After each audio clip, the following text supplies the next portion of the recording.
Morning.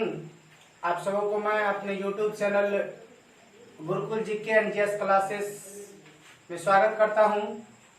तो आज मध्यकालीन भारत के अगला वीडियो लेकर के आए हैं जो कि सूफी आंदोलन से है। इसका हम लोग पार्ट ए पढ़ेंगे और इसका कुछ भाग है जो कि पार्ट बी में पढ़ेंगे। तो सूफी आंदोलन का आज भाग 1 पढ़ेंगे और अगला एक वीडियो आएगा भाग 2 करके। तो सबसे पहले है सूफी आंदोलन। सूफी का अर्थ क्या होता है? सूफी शब्द जो है सब शब्द से बना है। किससे बना है? तो सब शब्द से बना है, जिसका अर्थ होता है सफेद ऊनी वस्त्र या पवित्रता। और एग्जाम में एक बार ये पूछा था तो याद रखिएगा, पवित्रता को लेकर क्वेश्चन पूछा था कि सूफी का अर्थ क्या होता है, तो याद रखना है पवित्रता।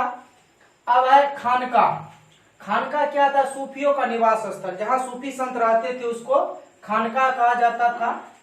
उसके बाद है सभा। सभा था संगीत गोष्ठी या सूफी समारोह, जहां पर संगीत समारोह आयोजित किया जाता था या सूफी समारोह होता था, उसको जो है ना सभा कहा जाता था। आगे है मलफुजा। तो मलफुजा था सूफी साहित्य। साहित्य मतलब इसका पुस्तक सब जो है मलफुजात में वर्णन है। और उसके बाद है शरीयत। शरीयत क्या था? तो इस्लामी नियम था और कानून था। इसी में जो है ना इस शरीयत में इस्लामी नियम और कानून के बारे में बतलाया गया था। अब है सूफी आंदोलन का उद्भव कैसे हुआ, कहां से हुआ? तो सूफी आंदोलन का उद्भव ईरान या फारस के आसपास के क्षेत्र से हुआ था। तो यहाँ से क्वेश्चन पूछ देता है कि सूफी आंदोलन का उद्भव कहां से हुआ, तो याद रखना ईरान या फारस के क्षेत्र से। अब सूफियों को 2 वर्गों में बांटा गया था। तो सबसे पहला है बासरा और दूसरा वर्ग था बेसरा।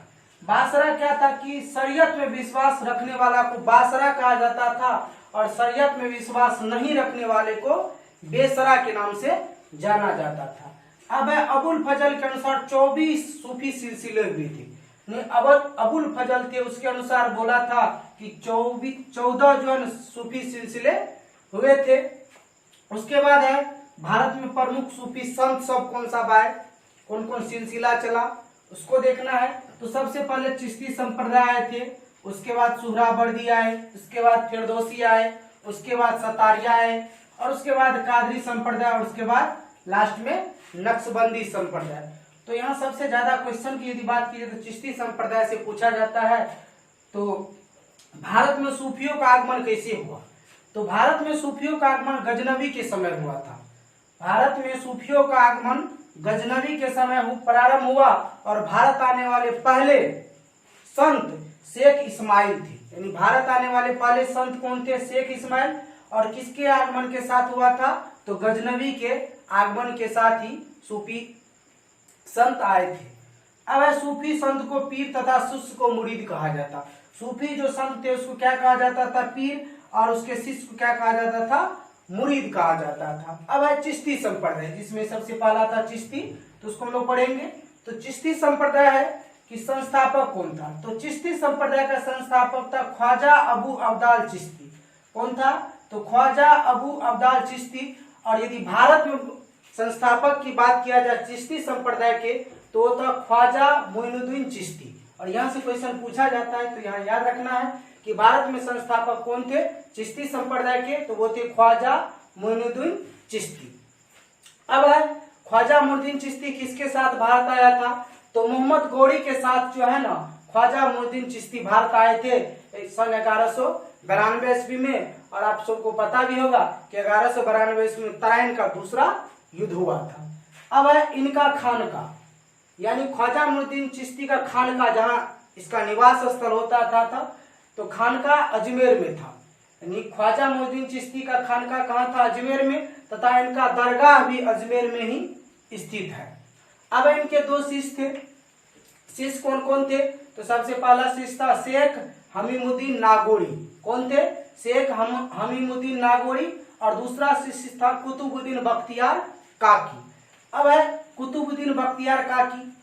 तो कुतुबुद्दीन बख्तियार काकी ये इल्तुतमिश के समय भारत आए थे। कुतुबुद्दीन बख्तियार काकी इल्तुतमिश के समय भारत आए थे और कुतुब मीनार इनके नाम पर ही बना है। यानी कुतुब मीनार जो है ना बख्तियार काकी के नाम पर ही बनाया गया था, जो कि दिल्ली में है।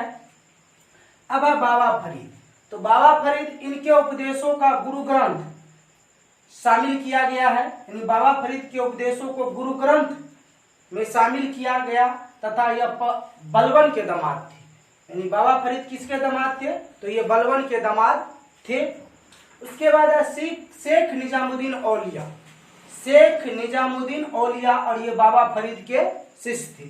शेख निजामुद्दीन औलिया कौन थे? तो बाबा फरीद के शिष्य थे और चिश्ती सिलसिले के सबसे लोकप्रिय संत थे। शेख निजामुद्दीन औलिया चिश्ती संप्रदाय का जो है ना सबसे लोकप्रिय संत था और इनका खानका दिल्ली में था। यानी शेख निजामुद्दीन औलिया का खानका कहाँ था? तो ये दिल्ली में स्थित था। और गियासुद्दीन तुगलक को कहा दिल्ली अभी दूर है। गियासुद्दीन तुगलक जब बंगाल विजय पर गया था और वहां पर जाने के बाद ये शेख निजामुद्दीन औलिया ने उसको बोला था कि दिल्ली साहब अभी बहुत दूर है। अब है जलालुद्दीन एवं अलाउद्दीन खिलजी से नहीं मिले थे।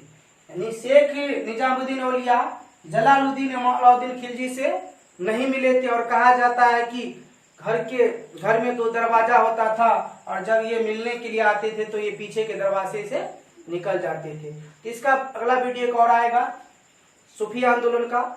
तो आप लोगों को ये वीडियो पसंद आए तो चैनल को जरूर सब्सक्राइब करें और शेयर करें अपने दोस्तों के बीच। चैनल का नाम है Gurukul GK and GS classes Supaul. धन्यवाद।